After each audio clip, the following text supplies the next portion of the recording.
Well, we're out in a soybean field right now, a late planted soybean field. You think about it being mid-June, and here we've got some beans that are just popping out of the ground, and a bunch of these beans aren't even up yet. And you may be asking yourself, okay, I've got wet areas on my farm, areas I just couldn't plant early on. Should I still be seeding some beans? Should I be planting another crop? Should I be taking prevented planting? If I got hail, there are a lot of questions at this time of the year, and I'm not going to say that we can just give a blanket answer and it's always going to be right, but we'll give you a few general guidelines that we kind of go by and that we advise farmers by. Well, the most fun thing in the world for Brian and me is raising a crop. So whenever there's a possibility that we can get some crop in, we definitely want to take that. Now, that may or may not be the right answer for you, depending on where you're at. But for us right now, if today is our decision day, we're still going to do it. We're still going to put some crop in. Especially as good as these crop prices are. This year, I just told our guys on our farm, we'll plant till July 15th, and that's as late as we would ever push it. Our cutoff is usually the 4th of July. And keep in mind, we're in South Dakota. We're in a very far northern part of the country, but we can still raise Group 0 soybeans planted July 4th and get a crop. Now, I'm not going to say it's going to be a great crop,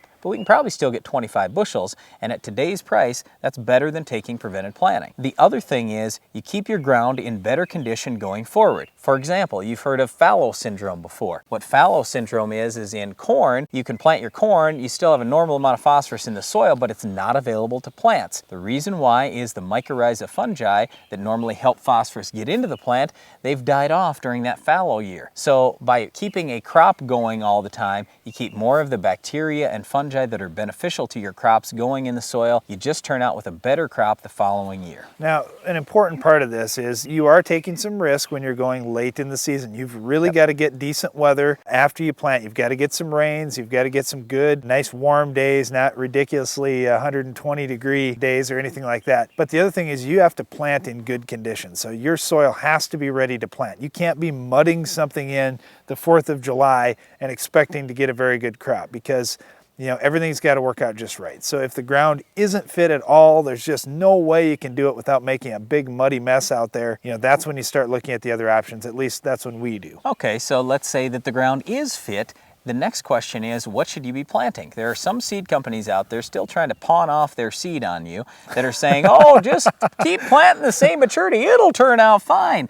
Don't listen to that kind of stuff. You got to do the right things. On our farm, for example, if we're going to plant the 4th of July, we're at least planting a Group 0 bean. We might even plant a double 0 bean. I'll just tell you, we deal with a lot of farmers in northern North Dakota who plant double 0s, and they can raise 50 or 60 bushel beans. These double 0s now are way, way better than what they used to be. That's really the biggest thing that we've heard over the years is, oh, you can't switch down in maturity, you're going to give up all kinds of yield. That's just absolutely not the case. When you're planting late in the year, it's a whole different story. If you're planting early on your ideal planting date, by all means, plant the right maturity for your area. When you get later on in the season, you need something that's going to get ready a little bit quicker, because frankly, we can't afford to wait until December and hope that our soybeans are going to be out there and be fit to combine. It's just not going to happen. It's the same thing with corn. Corn is going to mature based on heat units. We've already missed out on a whole bunch of heat units to this point. So if you want to go out and plant a 75 or 80-day corn right now in the northern corn belt, you might still be able to get away with it, especially if you need silage. The other thing is, when you're planting late with corn anyway, a lot of times you can get some good height out of that. The reason why is it's warm right now at this time of the year. So the elongation between the different nodes that you have usually is greater than when you're planting early. I know it seems weird, but with corn, a lot of times when you plant early, that corn is shorter. When you plant later, the corn is taller, and you a lot of times can have more forage planting late. Well, an important thing, no matter what you're deciding late in the season, is you should be talking to the people that are going to decide what your crop insurance is going to be like, what your farm payments are going to be like, because you don't want to have any problem where, okay, I go throw some soybeans in late, I'm just hoping to get something out there, get something growing in my field. I probably won't get much of a crop, and then have it ding you on your crop insurance or mess up a farm program for you or something like that. So make sure you're talking to those people too.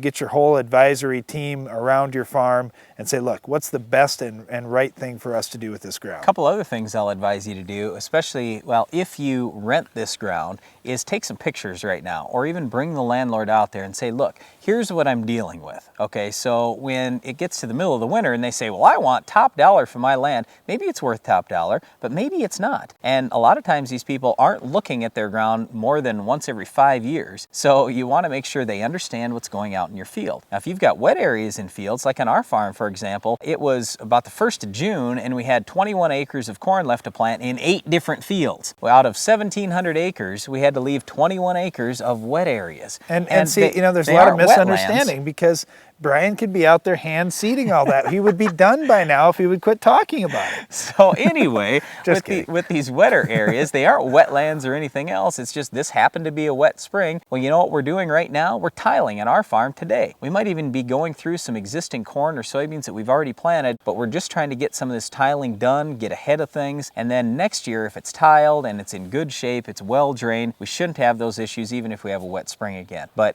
one thing when I was talking to my dad recently, he goes, well, the only good thing about this spring is at least you know where you got to tile.